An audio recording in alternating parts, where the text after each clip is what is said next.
Ne lexojmë ajete kuranore ku Allahu xhallahu xhanuhu thot për jetën, kullu nafsin dha'iqatul maut, çdo shpirt do ta shijojë vdekjen. Edhe pas vdekjes tonë, njerëzit të cilët kujdesen për jetën, njerëzit të cilët mundojnë të shfrytëzojnë kohën, vdekja për ta do të jetë bajram, do të jetë gëzim. Më pëlqen një thënie e madhe prej dietarëve të mëdhenj të cilët thotë, kur erdhëm në këtë dunjë, erdhëm duke qajt. Ndërsa të tjerët që ishin bashkë me ne, ata qeshnin nga gëzimi që ne erdhëm në dunjë dhe nga gëzimi që atyri ju shtua edhe një prej antarëve të familjes. Kur do të vdesim ne, mbaret nga jeta jonë, por bëje që kur ti dalësh prej kësaj dunjaje ti je duke qeshur, derisa antarët e familjes tënde të jenë duke qajt. Sepse realisht familja qamse, sepse ndahet nga një i dashur, nga një njeri me cilin ka jetuar bashkë, është mësuar që të jetojë bashkë jetën. Por bëje punën ti që në momentet e vdekjes ti je duke qeshur. Dhe kush do të qesh? Ashtu siç thot në surën Fussilet Allahu xhallahu shanuhu, innal ladhina qalu rabbuna Allah, dhe ka nga njerëzit të cilët thanë Zoti ynë është Allahu xhallahu shanuhu. Pastaj çka? A mjaftuan me kaq? Jo, thumma istaqamu.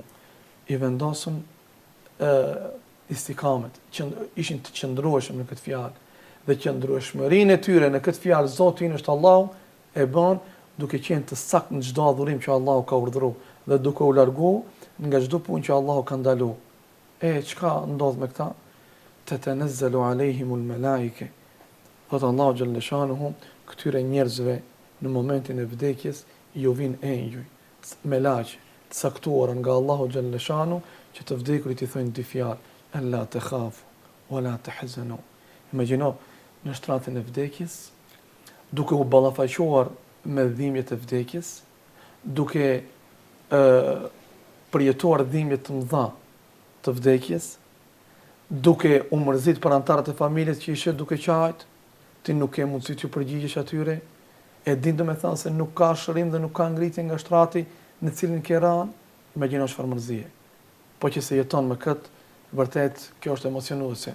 Dhe tash për këta njerëz që e kanë shfrytzuar jetën e tyre në ibadet, në adhurim, Allah nuk le që këta njerëz që janë shqetësuar duke adhuruar Allahun sa kanë qenë gjallë, sa kanë qenë shëndosh, tash në momentet të vështira të jetës, Allahu nuk lejon që këta të jenë të mërzitur, të jenë të friksuar, të jenë të brengosur, por Allahu dërgon engjëj edhe këta e qetësojnë duke i thënë: mos u shqetëso, mos u mërzit.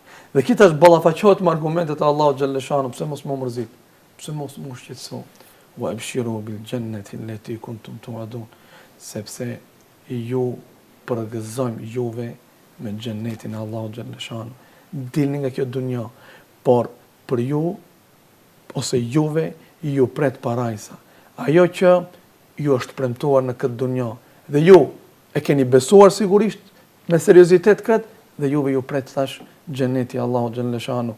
Dhe këta njerëz normal kur dalën për kësaj dunjaje nuk dalën duke vajtu, duke qenë të mërzitur, po momenti i fundit i daljes për kësaj dunjaje i shoqëron me buzëqeshje.